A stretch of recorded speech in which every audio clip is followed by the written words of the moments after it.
ये जरूर हो सकता है कि अगर कुछ लोगों का, आप जैसे कह रहे हैं कि अगर जून में लॉस है, तो मैंने जैसे अर्ज किया, अगर हम 16 जुलाई को कलेक्ट कर रहे होंगे, 26 जुलाई को वापस मिल जाएगा उसको, तो कोई बहुत ज्यादा इम्पैक्ट नहीं है। अगर हम टोटलिटी में बात करें तो 8-10 बिलियन की अगर कोई कलेक्शन है और उसके बाद एडिशनल कलेक्शन ही होगी जून में, ऐसा कोई मेजर रिफंड नहीं आ रहा। और ये भी बात आई थिंक क्लैरिटी चाहती है कि ये भी शॉर्ट टर्म फिनोमेना है, ये वाली चीज़ भी अभी नहीं तो 1 महीने में सेटल हो जाएगी।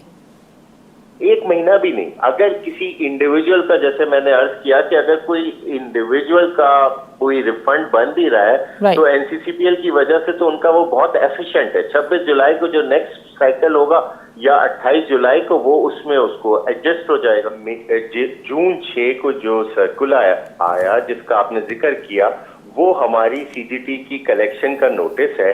और जैसा कि आपको मालूम होगा, पिछले काफी सालों से हम एवरी मंथ सीजीटी की कलेक्शन करते हैं, मगर इस साल थोड़ी सी कंफ्यूजन आई थी और ये मार्केट पार्टिसिपेंट्स की रिक्वायरमेंट थी कि जो पिछले 2 सालों के लॉसेज हैं उनकी एडजस्टमेंट उनको अलाउ की जाए।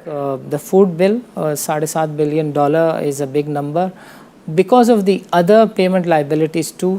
जो रुपी है वो अंडर प्रेशर है, 160 के आसपास डॉलर जो है वो ट्रेड कर रहा है, एंड गोइंग फॉरवर्ड बाज़ार की ये खबर है कि ये 180 भी क्रॉस कर सकता है। एफबीआर ने फिर उसके लिए रूल्स को फ्रेम किया और वो रूल्स फ्रेम होने में थोड़ा सा वक्त लग गया। जब मई में हमारे पास रूल फाइनल होके आ गए, जो कि एफबीआर ने अपनी वेबसाइट पे भी रखे थे और उसमें कमेंट्स और जो सारा प्रोसेस था वो कंप्लीट हो गया, उसके बाद हमने एफबीआर से एटीएल लिस्ट डिमांड की, बिकॉज उन रूल्स के पर्सपेक्टिव से अगर किसी को पिछले 2 सालों के लॉसेज अलाउ होने थे तो वो उन इन्वेस्टर्स का नाम एटीएल की लिस्ट में शामिल होने की एक रिक्वायरमेंट थी। जो लोग सोच रहे थे कि बाज़ार अप्रिशिएट करेगी, बाज़ार नीचे गई, और फिर यूँ हुआ कि एनसीसीपीएल की तरफ से सीजीटी की कैलकुलेशन के ऊपर एक नोटिफिकेशन आया 6 जुलाई के बाद भी जो बाज़ार है वो 2,500-3 हज़ार पॉइंट्स गिर गई।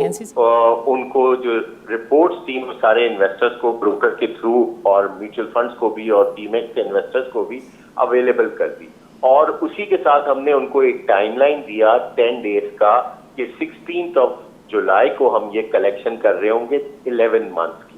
और उसका रीजन भी ये था कि चूंकि पहले तो हर महीने कलेक्शन होती थी और नेक्स्ट मंथ में उसकी एडजस्टमेंट हो जाती थी, तो अब चूंकि 11 मंथ की कलेक्शन एक साथ होनी है, तो हमारा ये व्यू था कि मार्केट पार्टिसिपेंट्स उसको देख लें, कंसिडर कर लें। जब ये नोटिस शूट हुआ था कल या परसों, तो उस वक्त हमें काफी क्वेरीज आ रही थी, लोगों की कुछ कंफ्यूजन थी, वो पुराने रिपोर्ट्स भी देख रहे थे और उनका ये व्यू था कि शायद 2 साल के पिछले लॉसेस को इसमें अक्यूमुलेट या कंसिडर नहीं किया गया है, नेट ऑफ नहीं किया गया है, क्योंकि 11 मंथ की भी नेट पोजीशन है सीजीटी की और साथ साथ 2 सालों के पिछले लॉसेस को भी नेट ऑफ किया गया है।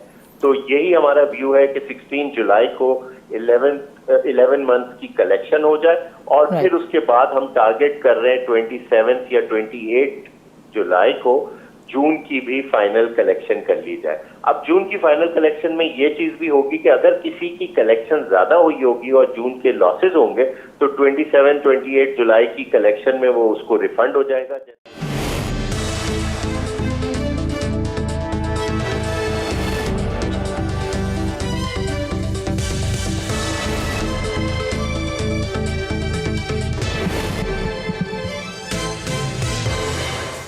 नाज़रीन, बजट गुजर गया और बजट से लोगों की तवक्कुआत पूरी ना हो सकी। In context of capital market what we saw is कि बाज़ार 50,000 का लेवल नहीं क्रॉस कर सकी, जिसको बहुत बेचा गया, जिसके बारे में बहुत कहा गया। स्पेसिफिक सेक्टर्स के नाम लेकर और स्टॉक्स के बारे में कहा गया कि फ़लाँ स्टॉक इतनी प्राइस का हो जाएगा, फ़लाँ सेक्टर जो है वो बूम कर जाएगा।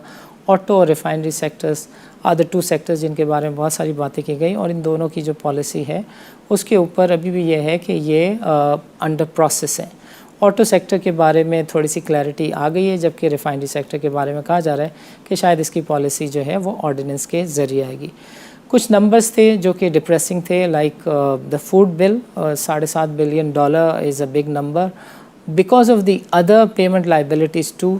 जो रुपी है वो अंडर प्रेशर है, 160 के आसपास डॉलर जो है वो ट्रेड कर रहा है, एंड गोइंग फॉरवर्ड बाज़ार की ये खबर है कि ये 180 भी क्रॉस कर सकता है। CGT was yet another misnomer जिसकी वजह से बाज़ार अंडर प्रेशर आई, यानी बजट के बाद जो लोग सोच रहे थे कि बाज़ार अप्रिशिएट करेगी, बाज़ार नीचे गई। और फिर यूँ हुआ कि NCCPL की तरफ से CGT की कैलकुलेशन के ऊपर एक नोटिफिकेशन आया 6 जुलाई के बाद भी जो बाज़ार है वो 2,500-3 हज़ार पॉइंट्स गिर गई। NCCPL ने एक्चुअली एक्सप्लेन किया कि जो तजावीज़ अंडर प्रोसेस थी, जो अप्रूवल्स अवेटेड थी रेगुलेटरी अमेंडमेंट्स पर, उन अप्रूवल के आने के बाद NCCPL ने उनको इम्प्लीमेंट किया, which according to people was a cause of concern, because जो जून में लॉसेस लोगों ने बुक किए थे, लोगों का कहना है कि उनको डेबिट खड़े हो गए।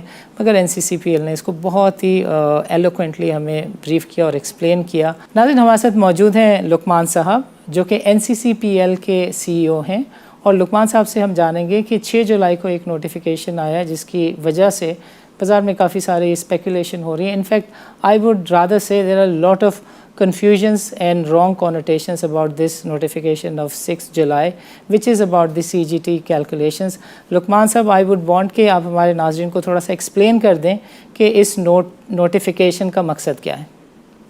जी, थैंक यू सानी फॉर प्रोवाइडिंग मी अपॉर्चुनिटी। देखें, जून 6 को जो सर्कुलर आया जिसका आपने जिक्र किया, वो हमारी CGT की कलेक्शन का नोटिस है। और जैसा कि आपको मालूम होगा, पिछले काफी सालों से हम एवरी मंथ CGT की कलेक्शन करते हैं, मगर इस साल थोड़ी सी कंफ्यूजन आई थी और ये मार्केट पार्टिसिपेंट्स की रिक्वायरमेंट थी कि जो पिछले 2 सालों के लॉसेज हैं उनकी एडजस्टमेंट उनको अलाउ की जाए। हमारे बोर्ड ने और हमारी कंपनी ने, मैनेजमेंट ने उस चीज को कंसिडर किया और उसकी क्लैरिफिकेशन FBR से ली। FBR ने फिर उसके लिए रूल्स को फ्रेम किया और वो रूल्स फ्रेम होने में थोड़ा सा वक्त लग गया।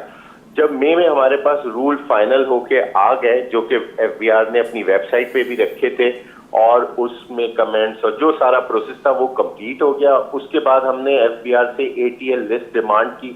बिकॉज उन रूल्स के पर्सपेक्टिव से अगर किसी को पिछले 2 सालों के लॉसेज अलाउ होने थे तो वो उन इन्वेस्टर्स का नाम ATL की लिस्ट में शामिल होने की एक रिक्वायरमेंट थी।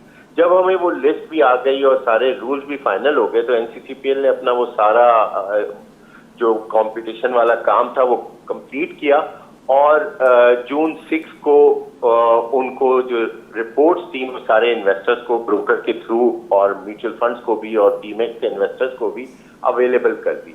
और उसी के साथ हमने उनको एक टाइमलाइन दिया 10 डेज का कि 16 जुलाई को हम ये कलेक्शन कर रहे होंगे 11 मंथ की। और उसका रीजन भी ये था कि चूंकि पहले तो हर महीने कलेक्शन होती थी और नेक्स्ट मंथ में उसकी एडजस्टमेंट हो जाती थी, तो अब चूंकि 11 मंथ की कलेक्शन एक साथ होनी है तो हमारा ये व्यू था कि मार्केट पार्टिसिपेंट्स उसको देख लें, कंसिडर कर लें। जब ये नोटिस शूट हुआ था कल या परसों, तो उस वक्त हमें काफी क्वेरीज आ रही थी, लोगों की कुछ कंफ्यूजन थी, वो पुराने रिपोर्ट्स भी देख रहे थे और उनका ये व्यू था कि शायद 2 साल के पिछले लॉसेस को इसमें अक्यूमुलेट या कंसिडर नहीं किया गया है, नेट ऑफ नहीं किया गया है। लेकिन बाद में वो चीजें क्लैरिफाई हो गई और अब जो इन्वेस्टर्स हैं उनको ये चीज का अंदाजा हो गया है कि ये 11 मंथ की भी नेट पोजीशन है CGT की और साथ साथ 2 सालों के पिछले लॉसेस को भी नेट ऑफ किया गया है। तो यही हमारा व्यू है कि 16 जुलाई को 11 मंथ की कलेक्शन हो जाए और फिर उसके बाद हम टारगेट कर रहे हैं 27 या 28 जुलाई को जून की भी फाइनल कलेक्शन कर ली जाए। अब जून की फाइनल कलेक्शन में ये चीज भी होगी कि अगर किसी की कलेक्शन ज्यादा हुई होगी और जून के लॉसेज होंगे तो 27-28 जुलाई की कलेक्शन में वो उसको रिफंड हो जाएगा, जैसा कि हमारा हर साल एवरी मंथ मैकेनिज्म होता था। Thank you. राइट। अच्छा लुकमान साहब, ये जो लोग गलतफहमी का शिकार हैं या ये जो लोग पॉइंट ऑफ व्यू अपना रेस कर रहे हैं कि जून में जो कंपनीज़ हैं, ऑर्गेनाइजेशंस हैं, इंडिविजुअल्स हैं, वो पर्टिकुलरली लॉसेस को बुक करते हैं। सो जून की जब ट्रांजैक्शंस इसमें नहीं आ रही हैं तो लोग ये कह रहे हैं कि बिकॉज ऑफ दैट लोगों के डेबिट खड़े हो गए और उसकी वजह से सेलिंग हो रही है। You have a view on this? नहीं, देखिए, मैंने इतनी एग्जैक्टली मुझे पोजीशन नहीं पता, लेकिन जनरली एज अ होल कोई बहुत ज्यादा उसका इम्पैक्ट नहीं आता। ये जरूर हो सकता है कि अगर कुछ लोगों का, आप जैसे कह रहे हैं कि अगर जून में लॉस है तो मैंने जैसे अर्ज किया, अगर हम 16 जुलाई को कलेक्ट कर रहे होंगे 26 जुलाई को वापस मिल जाएगा उसको, तो कोई बहुत ज्यादा इम्पैक्ट नहीं है। अगर हम टोटलिटी में बात करें तो 8-10 बिलियन की अगर कोई कलेक्शन है और उसके बाद एडिशनल कलेक्शन ही होगी जून में, ऐसा कोई मेजर रिफंड नहीं आ रहा। और ये भी बात आई थिंक क्लैरिटी चाहती है कि ये भी शॉर्ट टर्म फिनोमेना है, ये वाली चीज़ भी अभी नहीं तो 1 महीने में सेटल हो जाएगी।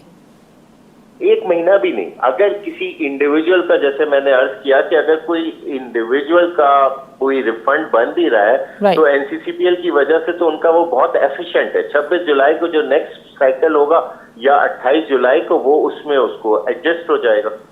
अंडरस्टूड। लुकमान साहब, प्रोग्राम के लिए आपका वक्त निकालने का बहुत बहुत शुक्रिया।